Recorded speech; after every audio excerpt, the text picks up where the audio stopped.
bom dia, boa tarde, bonjour à tous. Hi everybody.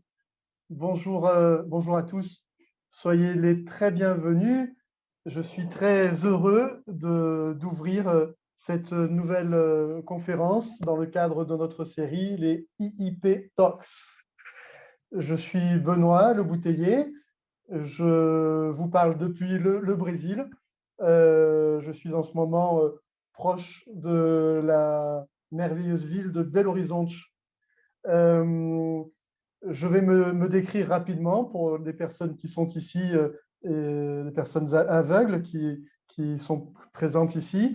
Donc, je suis un homme cis, j'ai la peau blanche, j'ai les cheveux très très courts, la barbe plutôt blanche, un pull gris. Derrière moi, il y a un mur de briques avec un tableau abstrait, plutôt à tendance bleue. Ici, un petit portrait de Freud. Voilà. Je suis psychanalyste et je suis directeur de l'IIP, l'Institut international de psychanalyse. L'IIP, c'est une communauté internationale des personnes de partout sur la planète qui font partie de l'IIP. L'IIP, c'est des programmes de recherche, c'est des projets sociaux, c'est aussi une formation psychanalytique de 2 ans. Je profite pour vous dire que les inscriptions sont ouvertes pour la nouvelle promotion qui va commencer en septembre. Nous avons des cours merveilleux avec une équipe de professeurs merveilleux.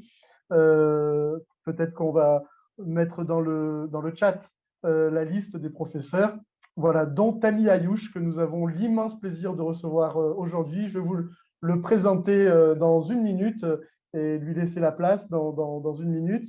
Mais juste avant ça, je voudrais remercier très chaleureusement l'ensemble des traducteurs qui sont ici, une équipe de traducteurs professionnels qui travaillent avec nous au quotidien au sein de l'IIP, qui nous permettent de mener nos activités dans les 4 langues officielles de l'Institut, à savoir l'anglais, le français, le portugais et la langue des signes du Brésil. Voilà, alors un immense merci à tous ces professionnels qui sont avec nous. Je voudrais aussi remercier très chaleureusement Gabo et Dorothée. Gabo et Dorothée, ce sont les assistants exécutifs de l'Institut international de psychanalyse. Et je le dis à chaque fois que je peux le dire, sans eux, il n'y aurait rien qui pourrait fonctionner. Il n'y aurait pas d'IIP sans eux. C'est aussi simple que ça. Voilà. Alors, je vais être aujourd'hui aidé de notre chère Yara. Yara, bonjour Yara, comment vas-tu?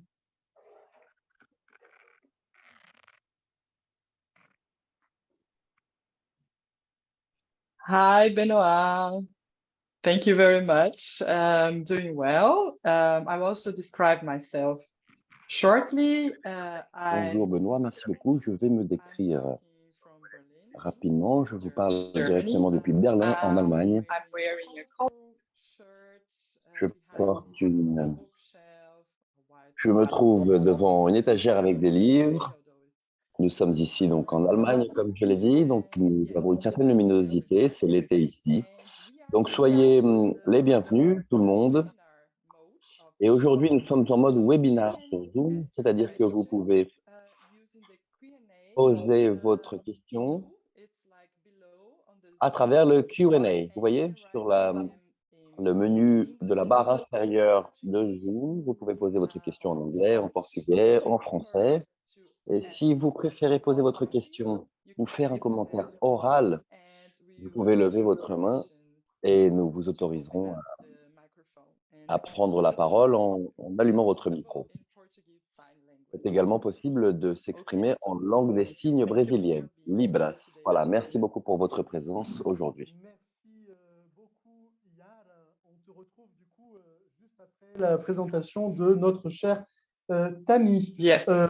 Voilà. Alors, Tami, bonjour et sois le très, très bienvenu. Alors, Tami, tu es psychanalyste, tu es professeur d'université à Paris, en France.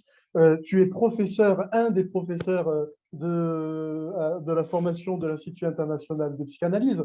Au sein de cette formation, tu es un des enseignants sur un cours qui a en première année qu'on a appelé Décoloniser la psychanalyse. Voilà, tu partages ce cours qui dure une année avec Jalil Benani, qui est psychiatre et psychanalyste au Maroc, à Rabat, avec également cette année, en septembre, il va commencer en septembre, c'est un nouveau professeur avec Alexandre Baril, qui est canadien et qui est professeur à l'Université de Ottawa, qui travaille beaucoup sur les questions des genres, la question du handicap, la question de la vieillesse. Voilà, donc on est extrêmement ravis de te recevoir aujourd'hui, Tammy. Sois le très, très bienvenu. Tammy, tu vas nous présenter ta conférence aujourd'hui. Mais avant ça, est-ce que tu pourrais compléter la présentation que j'ai faite très rapidement de toi? Est-ce que tu peux nous dire un petit peu plus, si tu as envie, des choses te concernant? Est-ce que tu pourrais aussi peut-être partager un petit peu avec nous quelques éléments de ton parcours, voilà, la psychanalyse dans ta vie, voilà, si tu avais envie de partager ça avec nous, ben, je t'en remercie énormément. Et puis, avant ça, tu n'oublies pas de te décrire, si tu veux bien, pour les personnes malvoyantes ou aveugles. Et puis voilà, on souhaite vraiment la bienvenue à tout le monde. Il y a des gens qui continuent à nous rejoindre, des gens vraiment du monde entier, hein, pas mal de personnes d'ici, d'Amérique du Sud. J'ai vu une personne des Philippines, des personnes du Maroc, personnes des États-Unis, d'Europe, plusieurs personnes de différents endroits d'Europe, Angleterre, France, Portugal, Allemagne, voilà. Peut-être une personne de Turquie aussi, je crois. Voilà, enfin bref, on est tout à fait ravis. Je crois qu'il y a une personne d'Inde aussi, hein. Bon, voilà, soyez les bienvenus. Tammy, la scène est à toi. Sois le très, très bienvenu. Je suis extrêmement heureux de te laisser la parole. Tammy, tu es polyglotte, hein, tu parles plusieurs langues très, très bien. Mais je crois qu'aujourd'hui, tu vas nous parler en portugais. Oui, sim. Então, boa tarde a todos, todas, todes. Eu fico muito lisonjeado. Bonjour à tous, toutes et tous. C'est vraiment un honneur pour moi d'avoir été invité par vous. Ça a été une expérience très intéressante pour moi de faire cours à l'IIP, hein, de donner des cours au sein de l'IIP. Et j'espère que cette conférence soit un moment d'échange entre nous toutes, nous tous et nous tous. Bon, pour me présenter, je vais vous dire que je suis un homme cis, bien que non-binaire. Je suis marocain et français. Je suis assez brésilien dans mon cœur, ça c'est sûr. Qu'est-ce que je peux dire d'autre? J'ai les cheveux noirs. Je porte une chemise blanche, blanche et bleue comme le drapeau de l'Argentine. Et je suis installé là dans mon cabinet, dans mon bureau, dans mon cabinet. Derrière moi, il y a des livres, il y a des plantes. Et voilà, nous allons voir maintenant si cela va m'aider à m'inspirer peut-être. Alors, 2 petits mots seulement au sujet comme tu m'as demandé, Benoît, de parler un petit peu de mon rapport à la psychanalyse. Et je dirais que j'ai été formé, tout d'abord, ma formation vient de la philosophie et de la littérature. D'abord, littérature anglaise, ensuite psychologie et psychanalyse. Et en gros, pour résumer, je dirais que mes recherches ont toujours porté sur les rapports entre la psychanalyse et ses extériorités, c'est-à-dire le discours psychanalytique et en tant que pratique clinique et en tant que théorisation, et d'autres discursivités également, avec un accent particulier mis sur les 15 ou 20 dernières années, sur les effets psychiques de la discrimination, discrimination de genre, de sexualité, de race, de classe, précisément pour que la psychanalyse nous permette de continuer de penser sa place dans le monde contemporain, hein, au regard donc des changements dans l'histoire, des changements dans les pratiques cliniques Et donc, au cœur de cette intervention, hein, que j'ai intitulée Le personnel et politique, l'objectif est peut-être d'insister sur la dimension politique de la psychanalyse. Et de cette façon, l'idée est donc d'assumer, de reconnaître cette dimension politique euh, qui me conduit à penser la psychanalyse comme une possibilité d'ouverture vers des questions contemporaines. Je vais donc insister sur cette dimension politique et je vais commencer, disons, par... je voudrais peut-être véritablement commencer en expliquant ce que j'entends par cette phrase, le personnel est politique. Et ensuite, je déclinerai un petit peu cette thématisation en disant que le clinique est politique, le théorique est politique, l'épistémologique est politique. Ça va voilà. Ensuite, je parlerai donc plus précisément des conséquences sur la psychanalyse en termes de dialogue avec d'autres discursivités et de ce que l'on appelle donc l'hybridité et l'hybridation de la psychanalyse, hein, avec d'autres discursivités. Et ensuite, je conclurai en parlant de ce que j'appelle la psychanalyse mineure. Alors, n'hésitez pas à m'interrompre, hein, si vous souhaitez demander des éclaircissements sur quelque chose. Bon, pour politiser, le personnel est politique. Ça, c'est une phrase de ce que l'on appelle la deuxième vague du féminisme, bien que je ne considère pas qu'il y ait plusieurs vagues, puisqu'il y a plutôt un océan du féminisme, hein, et non pas des vagues, mais en tout cas, on a remarqué, disons que de façon un peu orthodoxe, peut-être trois grands moments du féminisme, hein, et le second grand moment du féminisme a été celui De certa forma de igualdade. qui est passé de la revendication donc de certaines formes d'égalité de droit au sein d'un système accepté, hein. Donc, le passage de cela à la contestation de ce système, c'est-à-dire qu'il ne s'agit pas seulement de faire en sorte que les femmes et les hommes aient les mêmes droits dans le cadre d'un système donné, hein, mais il s'agit de faire en sorte que le système en tant que tel soit remis en question et également attaqué, puisque c'est justement ce système qui génère les inégalités et la différence entre les droits. Donc, il s'est agi principalement de proposer un déplacement du regard euh, par rapport à cette division, donc hommes-femmes comme étant deux classes, donc déplacer le regard vers le principe de la division, s'intéresser au principe de la division qui produit deux classes, hommes et femmes. Et donc la clé de voûte de ce système, c'est le patriarcat qui est basé sur l'appropriation du corps et du travail domestique des femmes, et ce par les hommes. C'est un système là qui constitue donc les sexes en deux classes antagonistes. Et donc, en disant que le personnel est politique, c'est une façon d'insister sur la dimension politique de questions qui habituellement sont considérées comme étant des questions privées, comme par exemple la contraception, l'avortement, la sexualité, le mariage.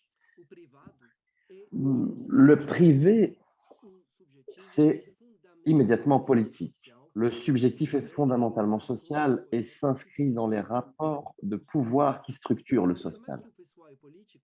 Donc, en affirmant que le personnel est politique, nous devons prendre en considération la façon avec laquelle les modes de subjectivation du sujet s'inscrivent dans des données sociales et politiques. Ce qui signifie que ces données sociales et politiques peuvent être transformées, c'est-à-dire que les modes de subjectivation ne sont pas éternels, les modes de subjectivation ne sont pas ontologiquement essentialisés en fonction du contexte, qui est un contexte politique.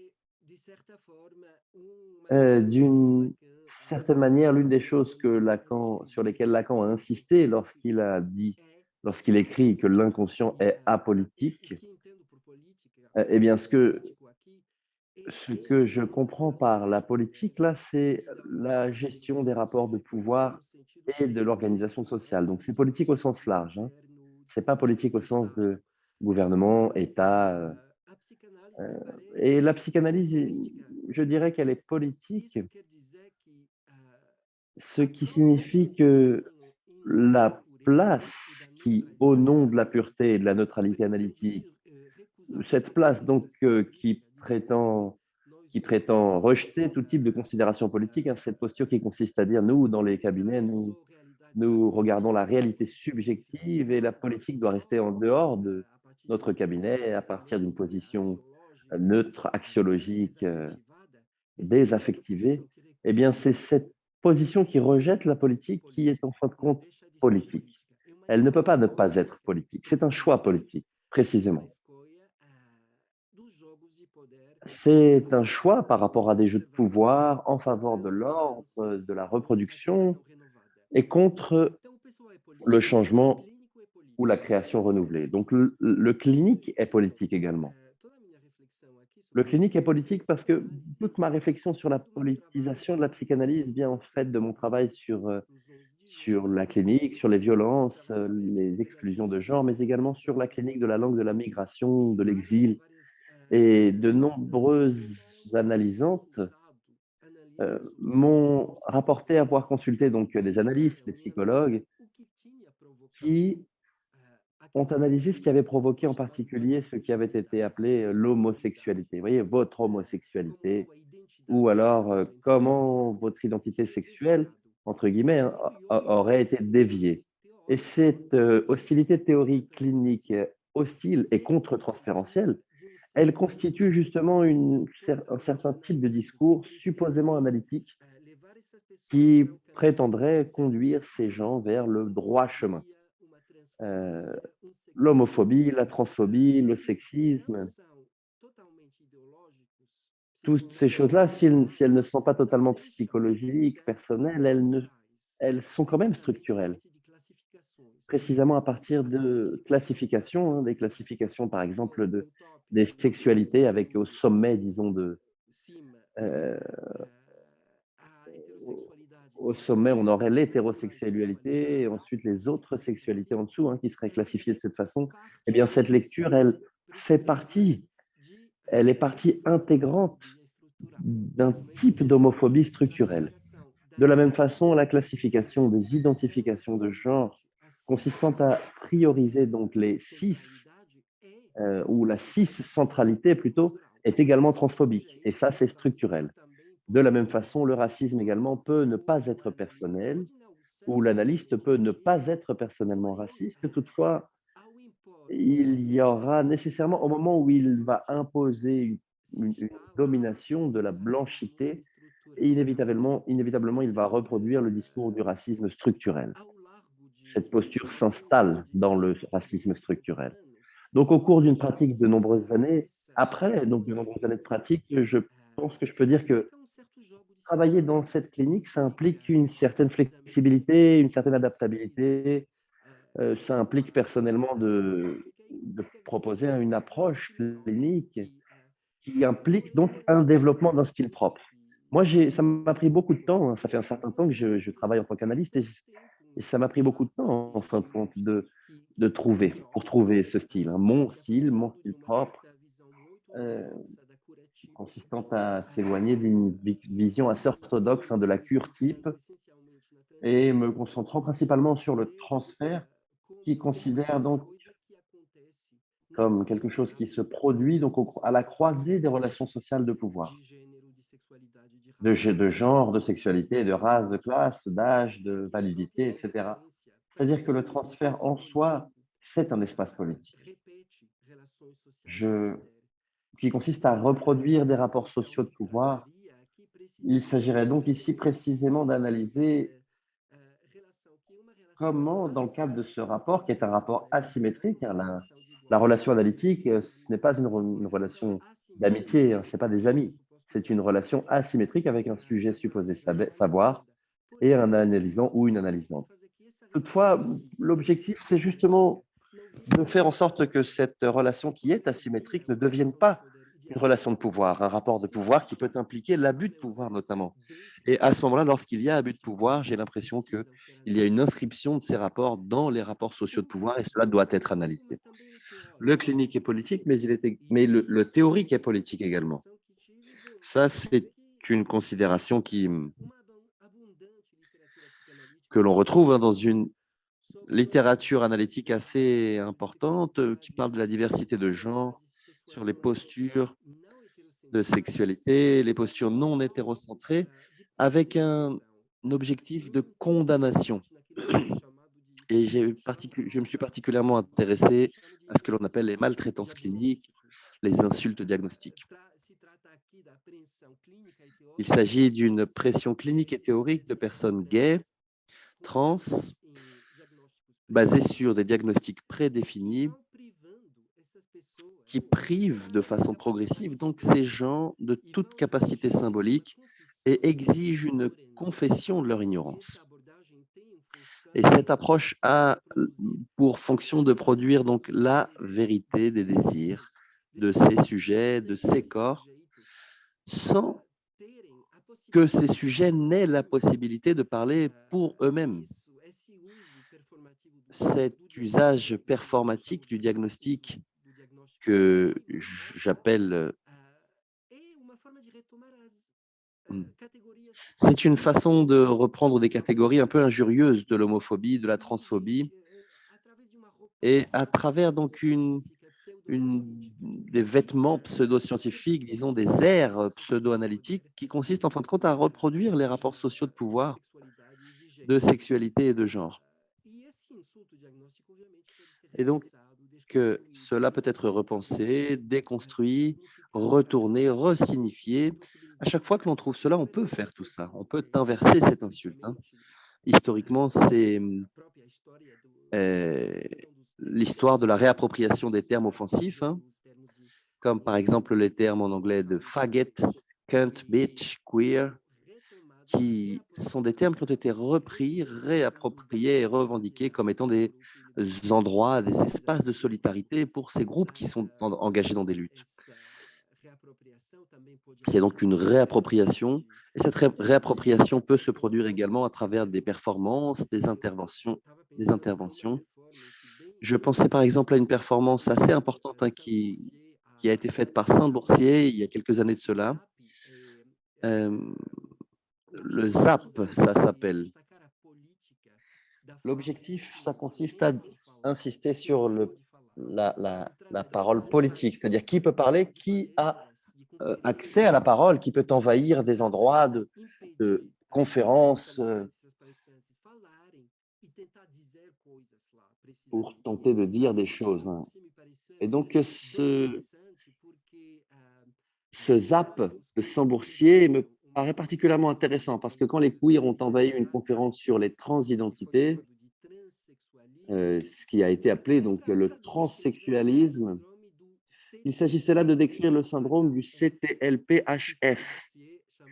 CTLPHF que Saint-Boursier appelle donc, Sam Boursier appelle le contre-transfert lacanien pré-féministe hétérofétichiste et qui est basé sur deux grandes négations.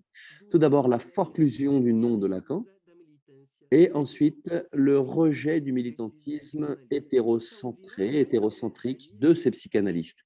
Donc, si l'on retourne cela, on peut produire de façon heuristique donc des diagnostics contre les propres psychanalystes, contre les psychanalystes eux-mêmes. Certains parfois apparaissent comme des mystiques irrationnels, d'autres comme des psychotiques asymptotiques. Mais tous apparaissent comme des analystes qui, et là je vais citer Saint-Boursier, hein, des analystes qui ont forgé la croyance forcée selon laquelle il n'existerait que deux sexes. Et qui sont donc diagnostiqués avec, reprenons les mots de Saint-Boursier, la forclusion du nom de Lacan comme le nom du père, ce qui a pour effet donc l'intégration de la confusion que Lacan établit entre le phallus et sa bite. Je pense que l'irrévérence de cette affirmation met en lumière la dimension injurieuse de ces diagnostics psychanalytiques en répondant principalement au même type d'injures, hein, mais insiste également sur les stratégies de naturalisation de la sexualité hétérocentrique, de la sexuation cisgenre et pendant ce temps, les diagnostics, les insultes diagnostiques continuent avec des effets de minorisation, avec de véritables violences de genre dans les cabinets concernant les sujets qui déjà souffrent, subissent ces violences de genre. comme étant un chemin prédéfini du développement psychique. De la même façon, on peut parler également du développement de la première tétée à la position du missionnaire, qui serait donc le destin sexuel du sujet, hein. Donc, de nombreuses insultes diagnostiques concernant le narcissisme pathologique de l'homosexuel, de l'homosexuel pluriel, masculin ou féminin, ça, son rejet de la différence entre les sexes, et même chose sur les transidentités, naturellement, hein, et d'une façon encore plus peut-être violente et qui exclut, qui est très excluante. Et ce que l'on voit, c'est que l'analyse descriptive des modalités d'arrangement des sexes et des configurations historiquement situées de la désexuation et des sexualités, c'est-à-dire ces configurations qui ont donné lieu à un moment historique à la théorisation psychanalytique, eh bien, cette analyse descriptive de l'arrangement, hein, entre les sexes à un moment donné historiquement devient prescriptive d'une façon donc unique de subjectivation, donc excluante vis-à-vis de tout type de diversité supposément pathologique. Cela, cela s'applique également à ce que l'on peut désigner comme étant l'altérisation, ou plutôt les altérisations, c'est-à-dire plusieurs considérations de sujets altérisés, racialisés,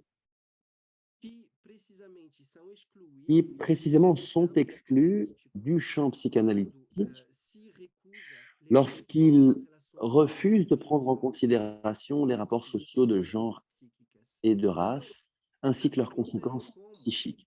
La question est donc de savoir comment la psychanalyse peut éviter de perpétrer ces exclusions structurelles, ce racisme structurel, ce sexisme structurel, cette homophobie, cette transphobie structurelle.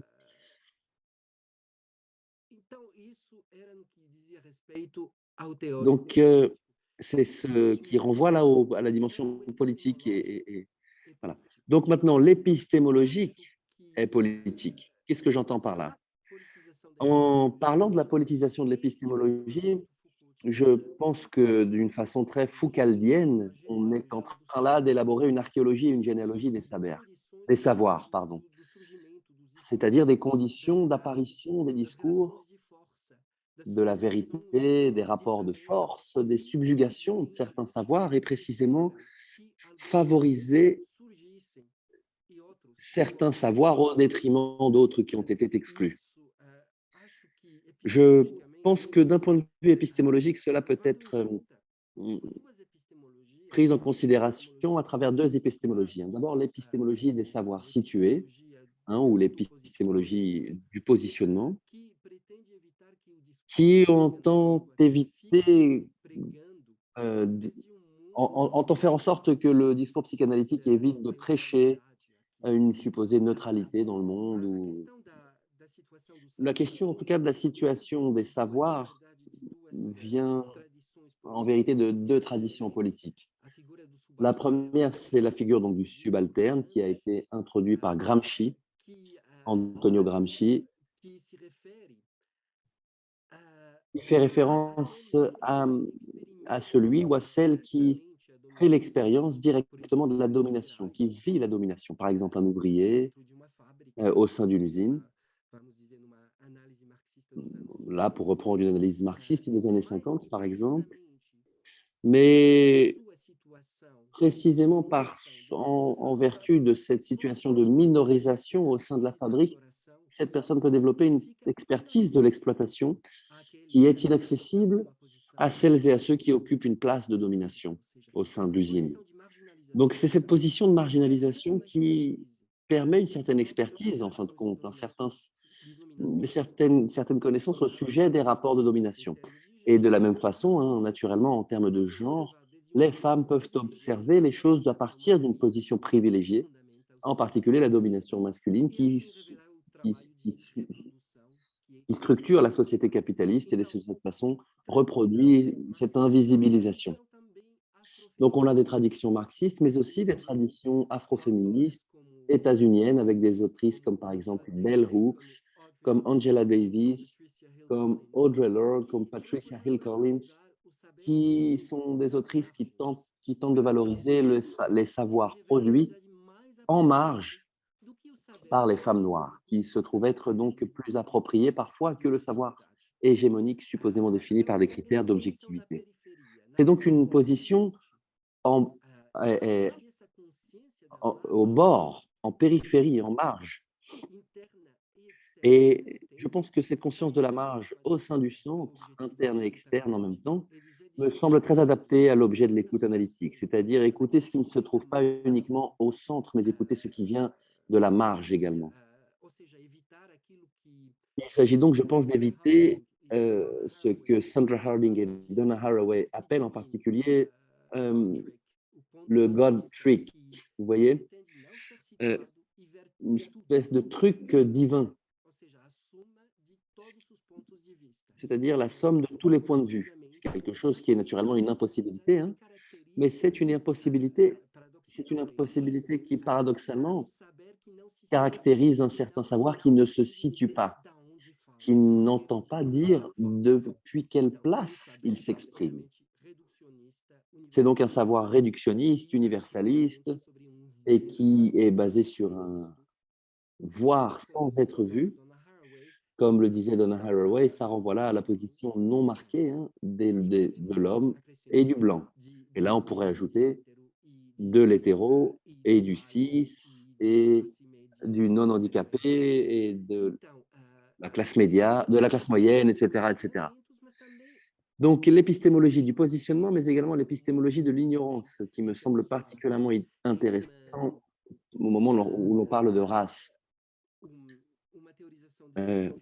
Au moment où une théorisation a été développée par Charles Mills, qui est un philosophe états-unien, qui se base en particulier sur la conception foucaldienne du pouvoir comme étant producteur de savoir, au pluriel.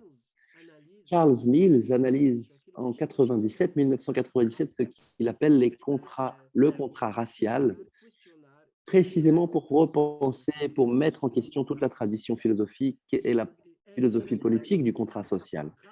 Il analyse le contrat racial qui définit comme un ensemble d'accords ou de méta-accords, formels et informels, établis entre des membres d'un sous-groupe d'humains désignés selon des critères mutables de race comme étant blancs. Et là, ce sont donc des personnes pleines. Et ces accords en question leur permettent précisément de classifier le sous-groupe restant d'humains comme étant des sous-personnes de statut moral inférieur et donc subordonnées dans des groupes politiques dirigés par des Blancs. Naturellement, cela renvoie à toute l'histoire de la colonisation, à toute l'histoire de l'esclavage, du racisme tel qu'il a été établi depuis la Reconquista et depuis l'invasion des Amériques. Mais cela a pour effet qu'à l'époque des indépendances des pays, cela a des effets sur l'époque des indépendances, sur l'époque de l'abolition de l'esclavage, cela a des effets précisément sur la structuration sociale de la société. Donc les règles morales illégales qui normalement régissent le comportement des Blancs et des Blanches dans leur rapport entre eux ne sont pas appliquées dans les relations avec les non-blancs, non-blanches. Et qu'est-ce qu'on voit ici? On voit une véritable histoire politique de la vérité qui se révèle ici.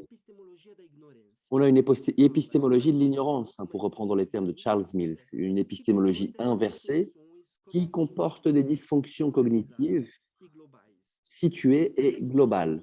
Et ces dysfonctions produisent, et là je vais citer Charles Mills à nouveau, le résultat ironique consistant à ce que les Blancs, généralement, ne seront pas capables de comprendre le monde qu'eux-mêmes ont créé.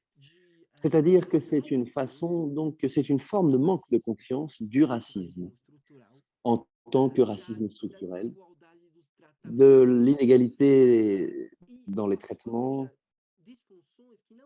C'est-à-dire que ce sont des dysfonctionnements qui ne sont pas accidentels. Ce sont des dysfonctionnements qui sont prescrits par les termes du contrat racial, justement pour maintenir une hégémonie blanche. Et ça produit une psychologie morale racialisée Et cela produit également ce que Charles Mills appelle la white ignorance, l'ignorance blanche, qui opère comme un refus constant. Le sujet blanc est ainsi constitué, aliéné, aveuglé par une blanchité qui définit de façon arbitraire le rapport entre le savoir et le pouvoir et qui inscrit ce rapport dans l'ignorance de la domination. Cela, je vais vous donner un exemple, là, un exemple très contemporain pour illustrer ce que je dis, mais de nombreuses personnes, de nombreuses associations notamment, entendent lutter officiellement avec des politiques d'État, des politiques publiques, lutter contre le racisme à partir d'un point de vue qui est un point de vue de color blindness, c'est-à-dire un point de vue qui est aveugle vis-à-vis de la couleur et qui caractérise une position supposément universaliste, républicaine, française, par exemple de la démocratie raciale au Brésil, c'est ce mythe. Eh bien, cette position finit par perpétrer le racisme à travers ce processus d'ignorance. Puisque lorsque là je dis, si quelqu'un dit je ne vois pas la couleur, eh bien en disant cela, je dis que j'ai le privilège de ne pas voir la couleur parce que je ne subis pas les conséquences du racisme structurel. Donc la position à partir de laquelle on dit la couleur n'existe pas, elle fait disparaître toute l'histoire en fait, séculaire qui consistait à distinguer les sujets blancs des sujets non blancs. Donc, cette posture consiste à effacer des tentatives de réparation des inégalités passées, consistant à établir une justice pour corriger un petit peu cette histoire, l'historique du privilège blanc. Donc, il y a là une annulation rétrospective de la race dans cette posture, une négation de l'histoire et des conséquences en termes de rapports sociaux de pouvoir et de race de cette histoire, qui consiste donc à maintenir une hégémonie blanche qui est indiscutable. Donc, ce que je veux dire, c'est qu'il est très intéressant, à mon sens, d'analyser cette épistémologie de l'ignorance à travers la posture analytique, clinique, théorique. Justement parce que cela produit des effets transférentiels, de mise en silence, ça produit des expériences particulières au nom de l'universalisme dans la littérature analytique majoritaire. Bon, d'un point de vue clinique, on a la question de savoir s'il n'existerait pas une forme spécifique de mise en silence subjective, différente de l'aliénation du langage ou du refoulement freudien, qui sont précisément fondés sur ces rapports sociaux de pouvoir. Bon, c'est la question de la subalternisation là, que l'on voit, et tout ça me conduit à voir cette question tant psychanalytique qu'éthique et philosophique, c'est-à-dire que c'est la question de savoir qui peut parler, qui peut s'exprimer dans le cabinet et comment est-ce qu'on écoute, quels sont les critères de notre écoute.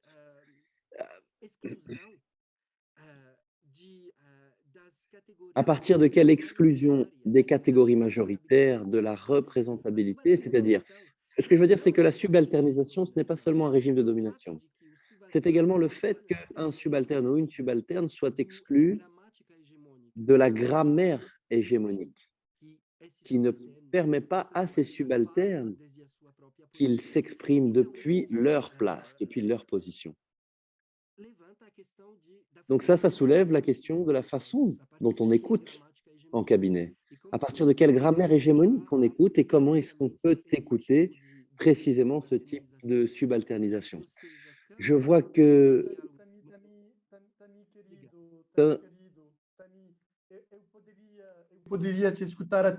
Tami, mon ami, je pourrais t'entendre jusqu'à demain sans problème, mais le fait est que nous avons un temps un peu limité. Peut-être que ça serait bien qu'on s'arrête pour commencer à discuter.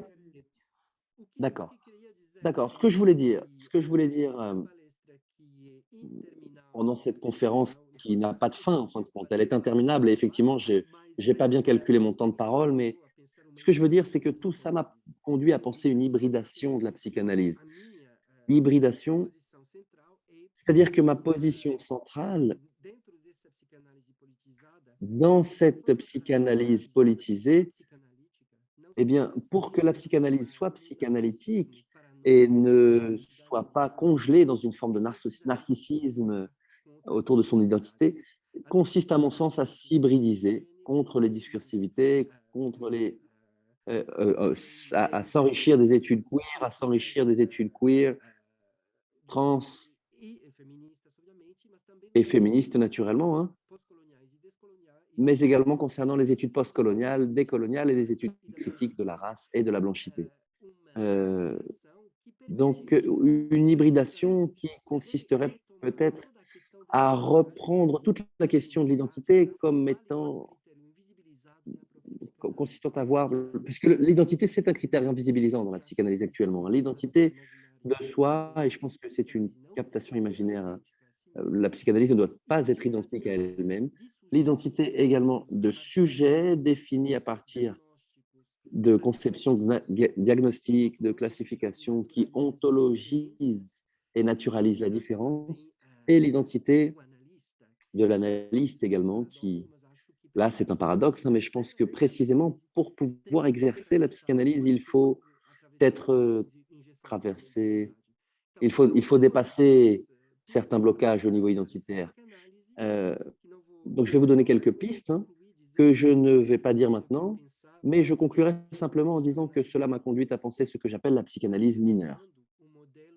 Reprenant ainsi le modèle de la littérature mineure développé par Deleuze et Guattari, il parlait de littérature mineure en donnant l'exemple de Kafka. La littérature mineure, ce n'est pas une littérature qui est écrite dans une langue mineure, c'est une littérature qui est écrite dans une langue majeure pour une minorité. Vous voyez, Kafka étant un juif tchèque qui écrit en allemand, par exemple. Eh bien, cette littérature mineure, elle permet une déterritorialisation de la langue majeure. Et de la même façon, moi, je vise une psychanalyse qui déterritorialise la langue majeure de la psychanalyse et qui considère que quelconque question subjective est avant tout une question politique qui écoute à travers toute voix subjective les agencements collectifs de l'énonciation. Et ça, naturellement, ça a des conséquences sur l'analyse du transfert sur lequel je pourrai revenir si vous le souhaitez, si vous posez des questions à ce sujet-là. Merci beaucoup pour votre attention. Merci Tammy, merci énormément. Je te propose que nous allions à Berlin. Yara, il y a des questions, on a reçu des questions, des réactions peut-être.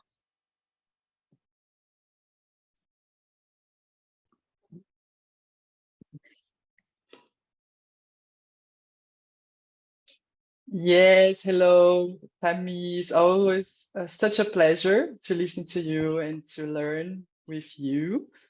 I invite everybody to comment and write questions. In the meanwhile, Tammy, considering the strong presence of social media in our daily life and also the change in society, like the latest change in society. What are the most relevant changes? Quels sont les changements les plus pertinents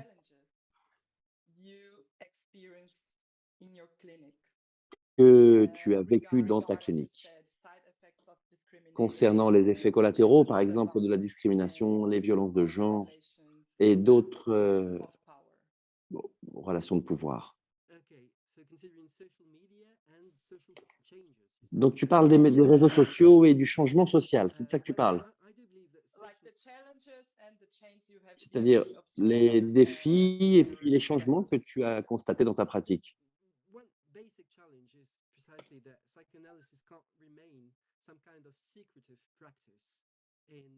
La psychanalyse ne peut pas être une pratique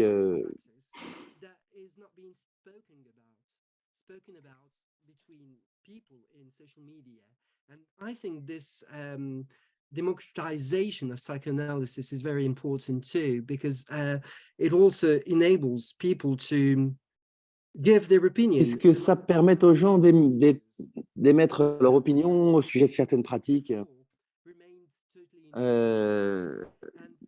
qui produit de l'invisibilisation, hein. Je peux vous donner un exemple là concernant…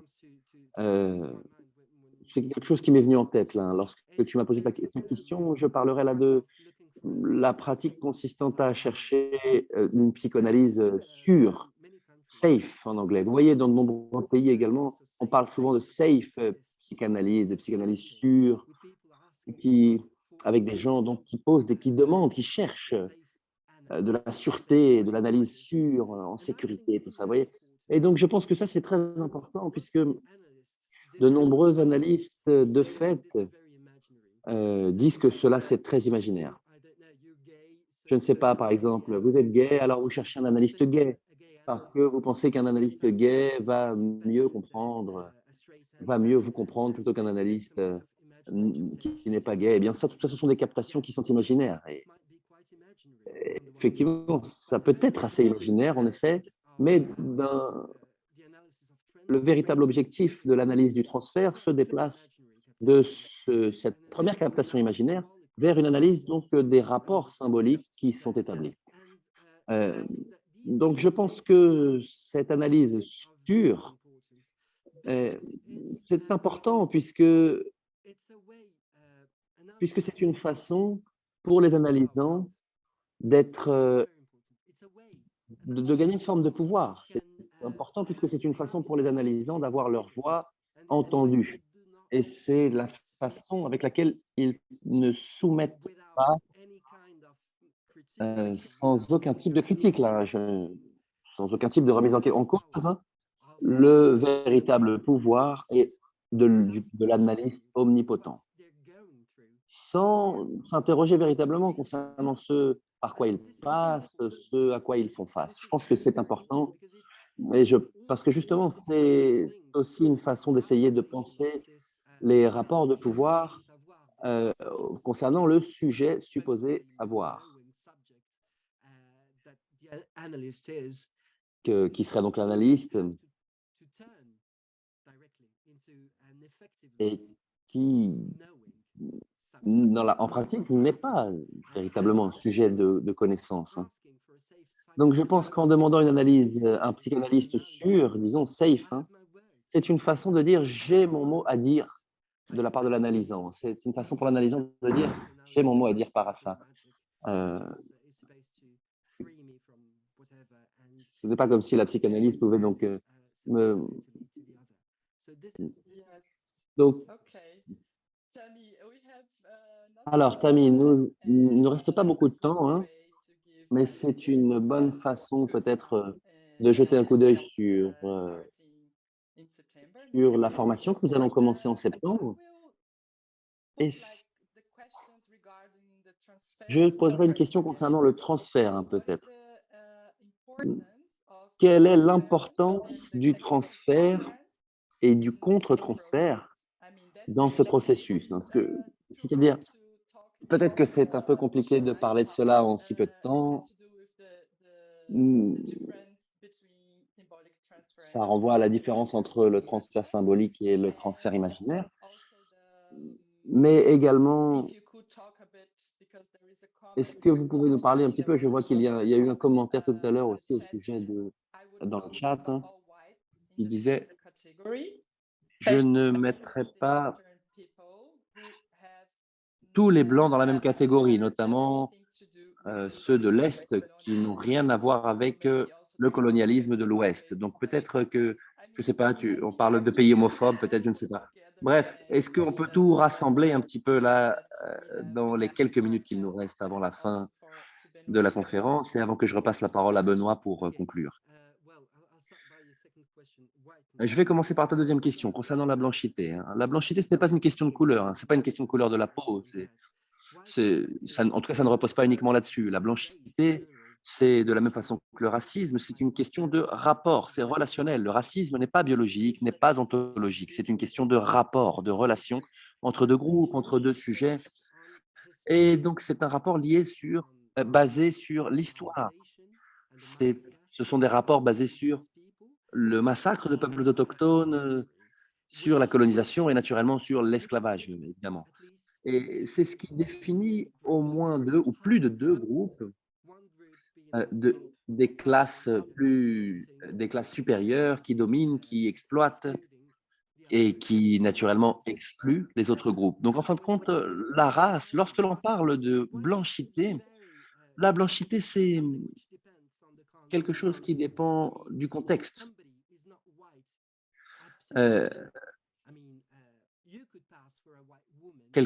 Vous pouvez voir une femme blanche, par exemple.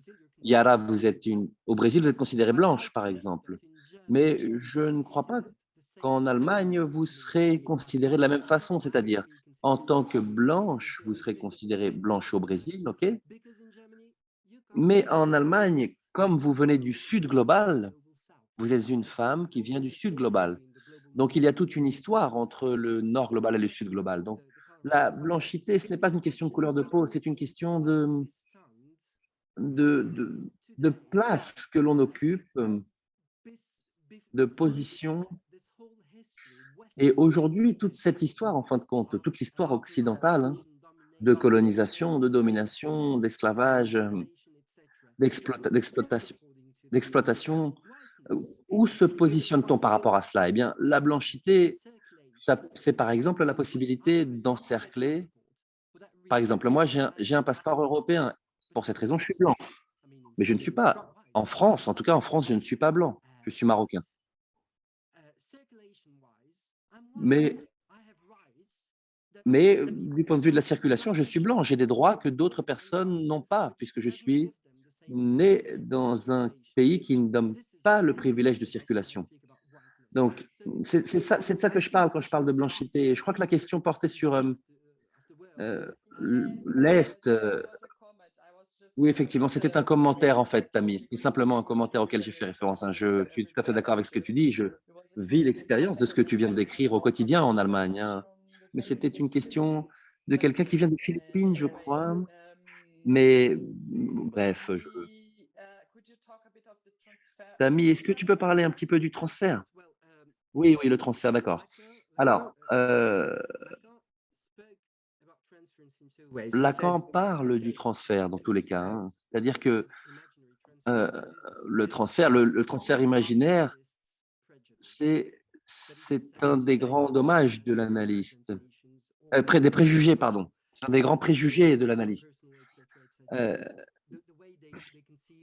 La façon dont, pour le dire en termes de genre, tout ça, ce sont donc on a le transfert imaginaire. Ensuite, on a le transfert symbolique. Le transfert symbolique, pour reprendre les termes de Lacan, ce n'est pas dirigé à la connaissance, hein. C'est-à-dire que le transfert symbolique, c'est lorsque l'analyste est considéré comme le sujet supposé savoir.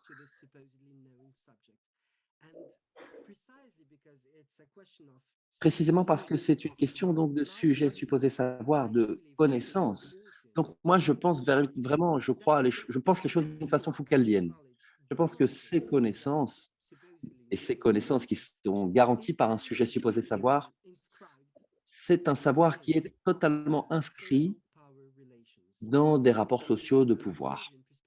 Ça, c'est une perspective foucaldienne, hein. Il n'y a pas de connaissance sans rapport de pouvoir. Et cette connaissance, ce savoir, est absolument distribué en fonction des rapports de pouvoir. Donc, lorsque l'on parle de transfert symbolique, la façon dont je vois les choses, et j'essaie de faire face à cela, c'est d'essayer de voir comment, consciemment ou inconsciemment, consciemment et inconsciemment, durant l'établissement de cette relation, de ce rapport avec la pratique de l'analyste, il peut y avoir une répétition de rapports sociaux de pouvoir, reproduction de pouvoir, de rapports de pouvoir, de genre, de sexualité, de race. Et c'est ça qui n'a jamais véritablement été pris en compte par la psychanalyse orthodoxe. Et c'est précisément ce qui, à mon sens, en tout cas à mon humble avis, doit être soulevé donc, dans le transfert symbolique. C'est-à-dire comment le rapport, la relation s'établit en fonction de quel rapport de pouvoir s'établit, quel échange de pouvoir qui définit Donc voilà, c'est pour cette raison que je pense que véritablement que la psychanalyse qui se concentre sur le transfert symbolique n'est pas une psychanalyse au sujet de la sexualité. Ce n'est pas une psychanalyse, c'est une psychanalyse qui fait avec le pouvoir et les rapports de domination et la façon dont ils se matérialisent pratiquement à travers le transfert. Voilà, c'est un peu ce que je pourrais dire. Peut-être effectivement, j'aurais besoin de beaucoup plus de temps, mais voilà ce que je peux dire. Merci beaucoup, Tammy. Je pense que les gens aujourd'hui probablement sont assez curieux de rentrer en contact avec nous, de mieux connaître l'IIP, peut-être avoir plus d'informations sur la prochaine formation qui commencera en septembre, hein. Je voudrais également vous inviter toutes et tous à notre prochaine IIP Talks avec Jamison Webster sur le sujet « Qu'est-ce que le psychosomatique ?»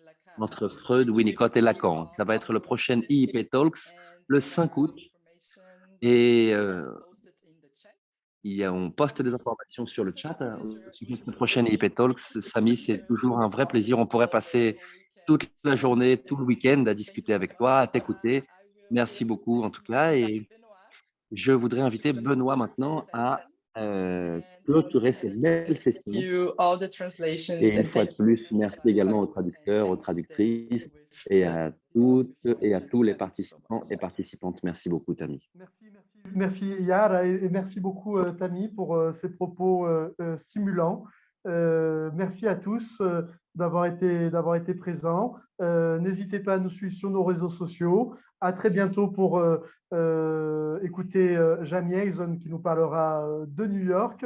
Et n'hésitez pas à vous inscrire à notre formation, à la nouvelle promotion, pour continuer à écouter Tammy et plein d'autres professeurs merveilleux qui composent l'équipe de cette formation. Un immense merci aux traducteurs, encore une fois, et à très bientôt. Bye bye, Tammy. Merci. Merci beaucoup. Muito